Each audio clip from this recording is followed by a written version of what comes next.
in the Bible. So people say, Brother Hovind, why do you use the King James? Man, it's Old English. Nobody can understand it. It's hard to read. I understand all that. And as a brand new Christian, saved out of the Methodist Church, my mom gave me every kind of new Bible version there was. If a new one came out, hey, son, you're going to love this one. So I've got a huge collection of all the Bible versions. When I was 16, I had the reviled substandard version of the Bible. It's here someplace, my original copy. But I was reading that, going to church, going to this little independent, temperamental, fundamental, right-wing, radical, chicken-eating Baptist church. And the preacher was banging on the pulpit saying the Bible's the Word of God. And I was making notes in my revised standard version. And after a couple of months, he said, Brother Hovind, you've been a Christian a few months now. It's time you get a Bible. I said, I got a Bible. He said, no, you need a real Bible. I was offended. Okay, I thought, well, I got a Bible. I've been making notes. I've been reading an hour a day. What do you mean? He said, well, there's real problems with that one. So why King James?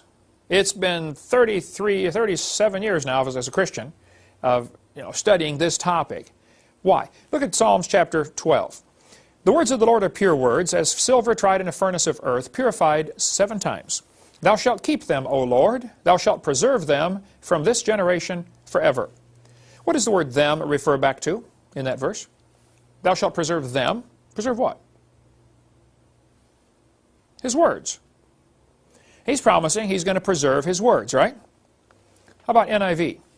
The words of the Lord are flawless, like silver purified in a furnace of clay, purified 7 times. O Lord, you will keep us safe and protect us from such people forever. Is that saying the same thing? I mean, I was born at night, but it wasn't last night. It looks to me like somebody's wrong about this one. Okay?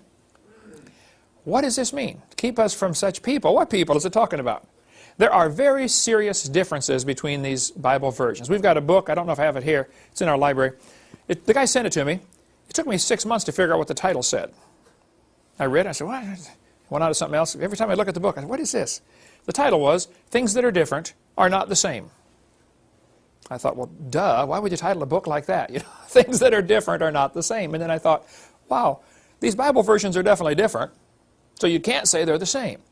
There are, as far as I understand it, 151 English translations of the Bible right now available.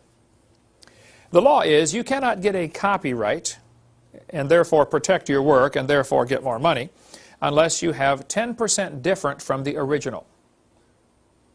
Are there 151 different ways to say each of the verses in the Bible? At some point, you're going to have to stop saying it the right way and say it a wrong way just to make it different, just to get your copyright, just to get your money. Love of money, root of all evil. Here's a quick story. We could take an hour on this one, but right after the time of Christ, the disciples were writing their books, and they were being persecuted and spreading out, and people were copying these letters and copying the Gospels and spreading them out. Persecution hit the church, and they spread out everywhere. And for the next 1,000 years, it was horrible persecution against the church. And if they caught the heretics, the Christians, they would burn them at the stake and burn their Bibles. Well, people were spreading the Word of God around, making all kinds of copies. It takes about 10 months to write out a copy of the Bible using a pen. You don't even have a good ink pen. You got a feather, and you got to keep dipping it in the ink and keep cutting a new point on it. You don't even have a good ink pen, nor do you have good paper to write on. Lumpy parchment, stuff like that, or leather. But anyway, with all the obstacles they had, plus, being persecuted, it took about 10 months to handwrite a copy of the Bible. Well, they're making all these copies. By the time you get to 15 and 1600s, persecution lets up, and so people decided to collect the Bible copies together from all over the world and compare them and put it into English. Now keep in mind, some of these copies of the Bible had not seen each other in 1,000 years. There might have been people in France that were copying the Bible, and people in Africa copying the Bible, and people in China copying the Bible. And you can only use a book so long and it wears out. I've got, I don't know how many, absolutely worn out Bibles. Okay? I think I have probably 5 or 6 that I've just flat, they're shot. Okay? If you're a book that's in active use is going to have a limited life. And let's just pick a number and say if you were really careful with your scrolls, I mean treat it real carefully, you might make a scroll last 300 years and still use it every day. Just for illustration. Well, so in 300 years, your original is worn out, it's trash, it's junk, you throw it away because you now have 800 copies of this thing, or a certain large number of copies. Then you take those copies and make copies. And after maybe 1,000 years, you might be on your 4th or 5th generation from the original, but that's perfectly fine, it doesn't matter, as long as the copying process was accurate. And a good way to check that copying process and see was it accurate is after each of these, you know, the French ones and the German ones and the English ones and the Chinese ones, each go 5 generations. Now let's get the 5th generation and compare them all and see how accurate they are. And that's what happened in the 15 and 1600s. They got all these scrolls together, found 5,000 copies of the Bible that survived the persecution, and they were identical in everything except spelling. People's names, you know, Peter and Pedro, stuff like that had changed. So they said, man, God truly preserved His Word. This is it. This is word for word exactly. He preserved it. So, meanwhile, down in Egypt, there was a group of folks, sort of like Jehovah's Witnesses. I've got the Jehovah's Witness Bible here. They were a cult. They came to be known as the Alexandrians. The Alexandrians did not believe in the deity of Christ. They didn't believe in the bodily resurrection. They didn't believe in a lot of Christian things, kind of like Jehovah's Witnesses today. So they made their own copy of the Bible, changing things they didn't like. They made about 6,000 changes. The primary guy in this cult was a guy named Origen. He was the leader of this cult in late 2nd century, 3rd century. The only mention of Alexandria in the Bible is when they were disputing with Stephen, arguing with the real Christians. And if you trust the principle of first mention, which I think is very important, then that'll be important to you. They say, wow, the only mention of these folks is bad. And so anything out of Alexandria, anything out of Egypt, period, in the Bible seems to be bad, you know. But Origen started this, was the primary guy in this cult. They made copies of their Bible also, with their changes in it. And some of them survived. In 350 A.D., several copies were made, and 3 of those still survive today. One was found in the Vatican Library, and it's called Vaticanus. One was found in Alexandria, Egypt, and it's called Alexandrus in the Latin. And one was found in Sinai Peninsula in a monastery. There's this old monastery at the foot of this mountain that some pharaoh or some princess said, that's Mount Sinai, and it's not Mount Sinai, by the way. But she said, oh, that's Mount Sinai. Okay, yes, ma'am. And so they still call it Mount Sinai. There's still a monastery there. It's not in Sinai Peninsula. It's in Arabia. Read Galatians 4. But they're in this trash can in this old monastery. This guy was visiting. He said, what's this old scroll? He said, oh, we don't know. It's been in there for years. You know. He pulled it out. It was a copy of the Bible, if you can call it that, from 380 or 350 A.D. And so that one's called Sinaiticus. Well, these 3 scrolls do not agree with each other on anything, nor do they agree with the real Bible. Okay? They're all different. The Catholics, or the monks, translated these 3 ancient scrolls into Latin centuries ago, and it became known as the Latin Vulgate. Vulgate for vulgar means the common language. Okay. Then the Catholic, by the way, the Latin Vulgate was a really good translation of a bad book. Then the Catholics came along in 1582 and translated the Latin Vulgate into English with the Douay Confraternity or the Douay-Rheims version of the Bible. And that was a really good translation of a bad book. Then 2 guys named Westcott and Hort came along. I've got their book here someplace on the table. Westcott and Hort came along, and they were going to make a new, here we go, the Westcott Hort Only Controversy. A little bitty booklet about, if you want to study this, just $2 from our ministry. Westcott and Hort were 2 Greek scholars. I don't know if they were even Christian or not. They probably claimed that they were, like a lot of people do. Okay? But they took these 3 old ancient manuscripts. They didn't agree with each other, but their thinking was, these are older, therefore they are better. Well, I'll go along with the older part. I'll agree with that. But ancient manuscripts, they didn't agree with each other, but their thinking was, these are older, therefore they are better. Well, I'll go along with the older part. I'll agree with that, but that doesn't mean they're better. But they synthesized them into one new Greek manuscript and sold it to the world in 1875 and said, we have the oldest and best manuscripts available now for you to translate. And they got the oldest ones all right. The oldest ones that survived is all. Doesn't mean better. Then people started taking their Westcott and Hort version and translating it into English. First one done, 1881, as the Revised Standard, then the American Standard, the Revised Standard, the revised version first, then the Jehovah's Witness Bible, the New World Translation done in 1950. This was a good translation, fairly good translation of a bad book. Then the New American Standard, the NIV, the Good News, the Amplified, the Living Bible, all of those, and I have a lot of them. There's the New American Standard. I think the guys who are doing this are sincere, dedicated, highly intelligent, godly Christians who are translating the wrong book and don't even know it. There are basically only 2 Bibles in the world, in the English. The ones translated from what's called the majority text, the King James, of which there are now 64,000 manuscripts. At the time King James guys did it, they only had 5,000. And then there's the whole other family of Bibles, all translated from the Westcott and Hort. So you have two choices. The question is not, is it a good translation? The question is, what are they translating? Okay? The excellent book by Westcott and Hort, if you want to read about that. Here's, for instance, NIV, Acts chapter 8. Let's see, Adam, read verse 37 to me. Acts 8:37. I can't do it. You can't do it. It's not there. There is no Acts 8:37. They removed it, and they removed the number, okay? Now, in the New American Standard, they at least put a footnote. In Acts 8:37, it says, see footnote. But the verse is gone. Down at the bottom, it says, late manuscripts insert verse 37. No, no, no, no, no. Guys, you got it all wrong. Those supposed early manuscripts you're going on are the ones that took it out. It wasn't that the later guys inserted it, it's that the earlier guys took one out, that's all. There are over 200 verses totally missing from the NIV.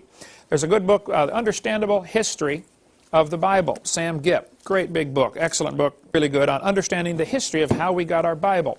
Or Gail Riplinger's book, In Awe of Thy Word. It's like 1,200 pages, and it's only like $15 or $18 or something. Really, really a good one. There are many, many books that we offer on the King James controversy. If you want one that's toned down and kind of, you know, sweet, gentle, and mild, this would be it, by Sam Gipp. The Answer Book. Excellent book on why King James. The language of the King James. Why do they use these old words, thee and thou and stuff like that? Oh, there's a good reason for that. But the whole thinking that older is better is simply wrong. And how is Satan going to use these new versions toward bringing in his New World Order? Well, this one, the New Age Bible Versions, is excellent by Gail Riplinger, Ph.D. in English. So older does not mean better. I have worn out many Bibles over my 37 years of being a Christian. Older doesn't mean better. So there are more manuscripts of the Bible than any other old book. Homer's Iliad, for instance, only has about 650 manuscripts. In 1946, they found 24,000 more manuscripts. Then the Dead Sea Scrolls were discovered, and now they have 64,000 manuscripts that support the King James, and 3 complete manuscripts and 46 fragments that support the Alexandrian. Then the Isaiah scroll found in the Dead Sea Scrolls was actually 1,000 years older than the other manuscripts. So there's plenty of good books available on that. There are all kinds of things we could talk about on the problems with the King James, or problems with the other versions, like 2 Samuel 21. Who killed Goliath? Who killed Goliath? David killed Goliath. 2 Samuel 21 says, Elhanan, the son of his dad, slew the brother of Goliath.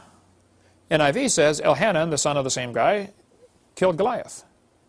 This is an error. Okay? It's wrong. They blew it, all right? They left out verses, and we could scan through some of these. All these verses are left out. There's a list on the website, avpublications.com, of verses that are left out. 200 verses are simply gone. And those that are still in there, many times are changed to something meaning totally different. For instance, Hosea chapter 11, Judah yet ruleth with God. NIV, Judah is unruly against God. Would you say that is saying the same thing? Judah is also unruly against God? It's not saying the same thing. Thy dwelling shall be the fatness of the earth, Genesis 27. That's one of the blessings. Your dwelling shall be away from earth's richness. Away from the fertility of the earth shall be your dwelling. They're saying the opposite, folks. It's not the same. Proverbs 18. A man that hath friends must show himself friendly. What's that mean? If you want to have a lot of friends, then be friendly. NIV. A man of many companions may come to ruin. Are these saying the same thing? Am I missing something here? If you got a lot of friends, you'll be ruined? That's what it says. That's not at all correct. The Bible says in Matthew 7, that narrow is the way, straight is the gate, and narrow the way that leadeth to life, and few there be that find it. Revised Standard says the gate is narrow and the way is hard. Wait, is it hard to go to heaven, or just not many do it? Now they use the these and the thous, and there's a reason for that, and then we'll go on to another subject here. If a word starts with Y, it is plural. Ye, your, etc., okay? If it starts with T, it is singular, and there's an important reason. Nobody in 1611 was walking down the street saying, how art thou today? They weren't using that. But the King James translators wisely chose to use the these and the thous because of the distinction. If I walk into a room and say, you come with me, does that mean one of you or all of you? You can't tell. But if you use thee and thou, you can tell. You can see in John chapter 3 very clearly. Jesus said to Nicodemus, "Marvel not that I said unto thee," singular, "ye must be born again." He changed it to plural. I'm telling you that everybody must be born again. That's a really important distinction. Otherwise, he'd be saying, "Nicodemus, I'm telling you that you got to be born again." Well, how does that apply to Kent Hovind? It wouldn't apply. The fact is, it's very precise in the King James. So we can talk all day about that. We'll cover more in our college class. I think the whole concept you need to get in your head is God promised He would preserve His Word, so where is it? I would like to hold a copy of it. And after 30-some years, I was slowly dragged, kicking and screaming into the King James camp. God preserved His Word in English, and we've got it. A couple of verses really attract my attention because of my speaking on creation all the time. Ephesians chapter 3 and verse 9. King James says, "To make all men see what is the mystery, the fellowship of the mystery, which from the beginning of the world hath been hid in God, who created all things by Jesus Christ." There are two important phrases here. It says, "from the beginning of the world." That's a definite time. He created things by Jesus Christ. Colossians 1 says the same thing. Jesus created all things. Jesus is God in the flesh. Well, a lot of these new Bible versions come from the Alexandrian, and they did not believe Jesus was God in the flesh. And bookstores, of course, want to sell lots of Bibles, love of money, root of all evil, and they don't want to offend anybody. So, hey, let's sell a Bible version that doesn't offend people. So look what they did with Ephesians 3:9. "Which for ages past was kept hidden in God, who created all things." Well, they left off Jesus. You don't want to offend people, you know. And they made it ages past instead of from the beginning. Nearly all the new Bible versions have changed it to say ages, ages, ages. And they leave off Jesus in every case, except for the New King James. They left Jesus in there, but they still call it ages past. That's the only one I could find that left Jesus in there, but they all changed it to ages. They don't want to get this definite 6-day, young earth creationist, because they might offend people and, again, lose money. Now, we could spend hours on the different problems with these verses. The last one that bothers me is it the first day in Genesis 1:5, or is it one day? Every version that I found says one day. King James says the first day. Why would they change it to one day? Well, again, they're trying to allow for the long periods of time. And I don't understand how somebody can read Genesis 1:5 and still believe there's a gap between verse 1 and 2 of any amount of time, more than an hour. The first day. It couldn't be more clear.